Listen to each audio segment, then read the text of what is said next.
আমরা দুঃখ ভারাক্রান্ত করে দেখলাম এই সরকার সর্বোচ্চ আরোগ্যের সূচনা করলো, দেশকে দুই ভাগ করলো, দেশে একটা গৃহযুদ্ধের পরিস্থিতি সৃষ্টি করেছে এই সরকার। অন্তর্বর্তী সরকারের প্রধান উপদেষ্টা ডক্টর মোহাম্মদ ইউনূস ঘোষণা দিয়েছেন 2026 সালের ফেব্রুয়ারিতে আসন্ন জাতীয় সংসদ নির্বাচন অনুষ্ঠিত হবে। এরপর থেকে রাজনৈতিক দলগুলো জোরে সোরে শুরু করেছে নির্বাচনী প্রচারণা। দেশে যখন চলছে নির্বাচনের কাউন্টডাউন, ঠিক সেই মুহূর্তে গৃহযুদ্ধের সংজ্ঞা প্রকাশ করলেন জাতীয় পার্টির নতুন মহাসচিব ব্যারিস্টার শামীম হায়দার পাটোয়ারী।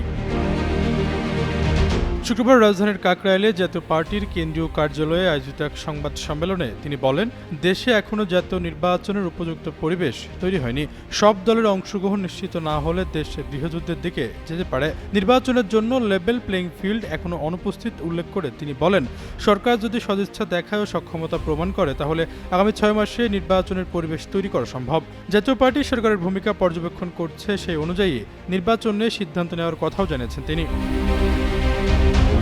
শামীম হায়দার পাটোয়ারী অভিযোগ করে নির্বাচন কমিশন এখন পক্ষপাতদুষ্ট আচরণ করছে।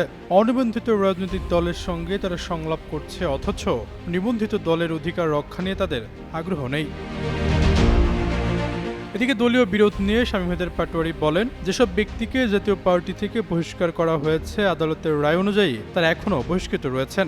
তারা কাউন্সিল ডাকতে বা কোনো কার্যক্রমে অংশ নিতে পারে না। কেউ কেউ আদালতের রায়কে ভুল ব্যাখ্যা দিয়ে নিজেদের নেতা দাবি করছে, যার আইন ভিত্তি নেই। আশরাফুল ইসলাম, যুগান্তর নিউজ।